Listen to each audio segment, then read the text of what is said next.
अंतःकरण असता पवित्र, सदाकाळ वाचावे श्री गुरुचरित्र. श्री स्वामी समर्थ. तुम्हा सर्वांचं माझ्या मराठी यूट्यूब चॅनलमध्ये मनापासून खूप खूप स्वागत. 9 डिसेंबरपासून दत्तजयंती सप्ताहाला सुरुवात होत आहे. दत्तजयंतीच्या अगोदरचे 7 दिवस म्हणजेच दत्तजयंती सप्ताह आपल्या सर्व स्वामी भक्तांसाठी आणि दत्तभक्तांसाठी अतिशय महत्त्वाचा सप्ताह आहे. या सप्ताहात जेवढी जास्तीत जास्त सेवा करता येईल तेवढी जास्त सेवा आपल्याला करायची आहे. कारण या दिवसांमध्ये दत्ततत्व 1000 पटीने कार्यरत असतं आणि आपण जेवढी सेवा करू त्याच्या 1000 पट फळ आपल्याला मिळत असतं. दत्तजयंतीच्या सप्ताहात गुरुचरित्राचं पारायण कुणी करावं, कसं करावं, नियम कोणते आहेत, याबाबतचाच आजचा हा आपला व्हिडिओ आहे. असं म्हणतात की प्रत्येकाने आयुष्यात एकदा तरी गुरुचरित्र या ग्रंथाचं पारायण करावं. गुरुचरित्र ग्रंथ हा 5वा वेद मानला जातो. खूप अलौकिक आणि परमपावन असा हा ग्रंथ आहे.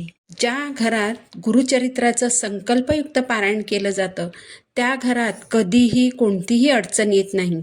अगदी अशक्य कोटीतील गोष्टी शक्य होत असतात.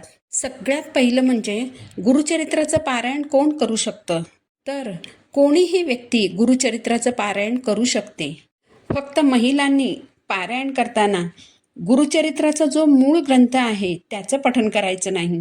कारण या मूळ गुरुचरित्र ग्रंथात काही शब्द किंवा काही ओव्या किंवा काही उच्चार असे आहेत की जे महिलांनी पठण केले तर त्यांना उष्णतेचा त्रास होऊ शकतो. म्हणून महिलांनी दिंडोरी प्रणीत गुरुचरित्राचा जो ग्रंथ आहे त्या ग्रंथाचं पारायण करायचं आहे. 9 डिसेंबरपासून स्वामींच्या मठांमध्ये, केंद्रांमध्ये, दत्त महाराजांच्या मंदिरांमध्ये गुरुचरित्राच्या सामूहिक पारायणाला सुरुवात होईल. तुमच्या जवळपास जर केंद्र असेल आणि तुम्हाला केंद्रात जाऊन पारायण करणं शक्य असेल तर नक्की तुम्ही सामूहिक पारायणात भाग घ्या. गुरुचरित्राच्या सामूहिकरित्या होणाऱ्या पारायणाला अतिशय महत्त्व आहे. कारण जेव्हा आपण घरात पारायण करतो तेव्हा आपलं फक्त एकच पारायण होतं. जेव्हा आपण केंद्रामध्ये, मठामध्ये किंवा दत्त मंदिरामध्ये जिथे सामूहिक पारायण होतं तिथे जाऊन जर आपण पारायण केलं, तिथे आपल्यासोबत जेवढे लोक पारायणाला बसलेले असतात, म्हणजे जर 100 लोक आपल्यासोबत पारायणाला बसली असतील तर तेवढी आपली पारायणा झाली असं मानलं जातं. त्यामुळे तुमच्या जवळपास केंद्र किंवा मठ असेल तर तुम्ही शक्यतो सामूहिक पारायणात सहभागी व्हायचा प्रयत्न करा. पण जर काही कारणाने तुम्हाला सामूहिक सप्ताहात पारायण करणं शक्य नसेल तर तुम्ही घरातच पारायण करायचं आहे. घरात गुरुचरित्राचं पारायण केल्याने काय होतं, तर भूत प्रेत पिशाच बाधा, घरातील वादविवाद, कटकटी, प्रखर पितृदोष, प्रखर वास्तुदोष, कुंडलीतील ग्रहदोष असे सगळे दोष या ग्रंथाच्या पारायणाने नष्ट होतात. आता घरात पारायण करताना आपल्याला काय करायचं आहे, 9 डिसेंबरला पारायणाला सुरुवात करायची, 15 डिसेंबरला पारायण संपेल आणि 16 डिसेंबरला आपल्याला सांगता करायची आहे. तर 9 डिसेंबरच्या आदल्या दिवशी म्हणजे 8 डिसेंबरला आपल्याला दत्त महाराजांची 1 गाय आणि 4 श्वान यांना नैवेद्य दाखवायचा आहे. तर नैवेद्य म्हणजे काय, तर आपल्याला छोट्या छोट्या 5 चपात्या करायच्या आहेत आणि त्या 1 गाय आणि 4 कुत्र्यांना खाऊ घालायच्या आहेत. आता कुत्रे तर आपल्या आजूबाजूला असतातच, पण तुमच्या परिसरामध्ये जर गाय नसेल, गायीच्या नावाने केलेली चपाती अशा एखाद्या ठिकाणी ठेवून द्या जिथे कुणी ना कुणी प्राणी येऊन ती चपाती खाऊन जाईल. आता दुसऱ्या दिवशी स्नान वगैरे आटोपल्यानंतर सर्वप्रथम पूजा मांडायची आहे.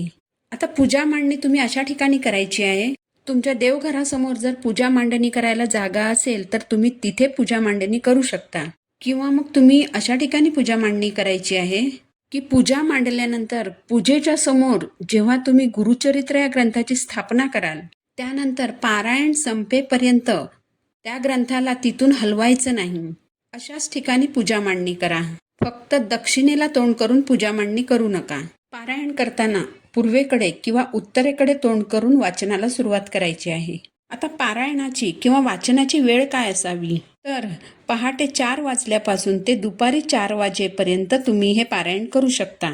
फक्त दुपारी 12 ते 12:30 या वेळेत मात्र कोणतंही वाचन करायचं नाही, सेवा करायची नाही. समजा तुम्ही सकाळी 11 वाजता सुरुवात केली असेल, त्यानंतर 12 वाजेपर्यंत वाचन करायचं.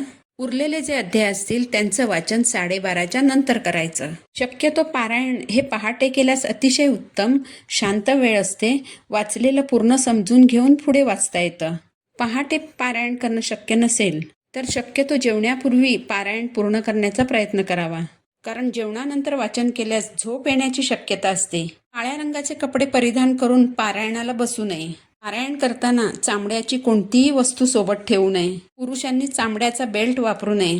पारायणाच्या सप्ताहात पुरुषांनी केस कापू नयेत, नख कापू नयेत, दाढी करू नये. महिलांनी सुद्धा केस कापू नयेत, ॲब्रो करू नयेत. शक्यतोवर एकाच बैठकीत पारायण पूर्ण करण्याचा प्रयत्न करावा. म्हणजे एका दिवशी जेवढे अध्याय वाचायचे असतात तेवढे अध्याय एकाच बैठकीत वाचण्याचा प्रयत्न करावा. पण जर काही कारणाने तुम्हाला उठावंच लागलं तर जो अध्याय तुम्ही वाचत असाल त्या अध्यायाचं वाचन पूर्ण करूनच उठायचं आहे. वाचत असलेला अध्याय अर्धवट सोडून उठू नये. ज्या महिलांची मासिक अडचण येणार असेल त्यांनी कृपया पारायणाला सुरुवातच करू नका. गुरुचरित्र या ग्रंथाचं पारायण एकदा सुरू केलं की ते अर्धवट सोडता येत नाही. ते कुणाकडून तरी पूर्ण करून घ्यावं लागतं. केंद्रात किंवा मठात ही अडचण येत नाही. कुणीतरी येऊन पारायण पूर्ण करून जातं. त्यामुळे मासिक अडचण येणार असेल, तसंच तुमच्या घराण्यात कोणी प्रेग्नंट असेल आणि पारायणाच्या दरम्यान डिलिव्हरीची वेळ असेल तरी देखील शक्यतो पारायणाला सुरुवात करू नका.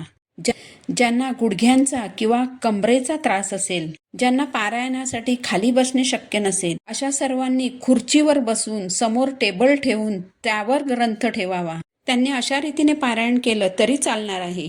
आता झोपण्याबाबतचे काय नियम आहेत ते पाहूया. सगळ्यात पहिलं म्हणजे झोपण्यापूर्वी आपल्याला विष्णू सहस्रनामाचं पठण करायचं आहे. गुरुचरित्राचं पारायण सुरू केल्यापासून पारायण संपेपर्यंत रोज न चुकता आपल्याला विष्णू सहस्रनामाचं पठण हे करायचंच आहे.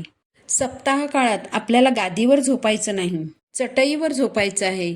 चटईवर तुम्ही कितीही सतरंजा टाकू शकता आणि त्यावर झोपू शकता.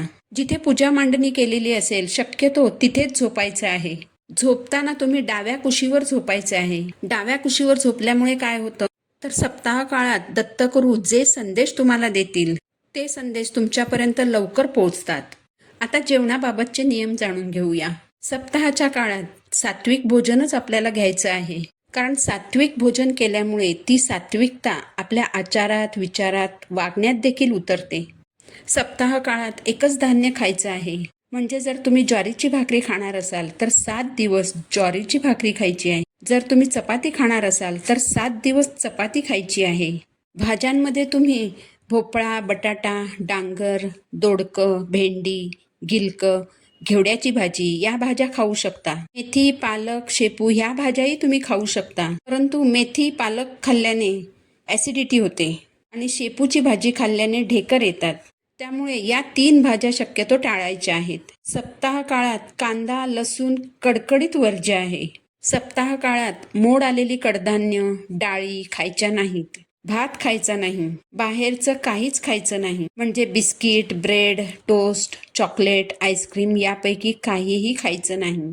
तुम्ही दूध, दही, ताक, चहा, कॉफी घेऊ शकता. सगळ्यात महत्त्वाचा नियम म्हणजे मांसाहार कडकडीत बंद करायचा आहे. घरात तर बनवायचंच नाही, पण घरातील व्यक्तींनी बाहेर जाऊन देखील मांसाहार करायचा नाही. ब्रह्मचर्याचं पालन करायचं आहे.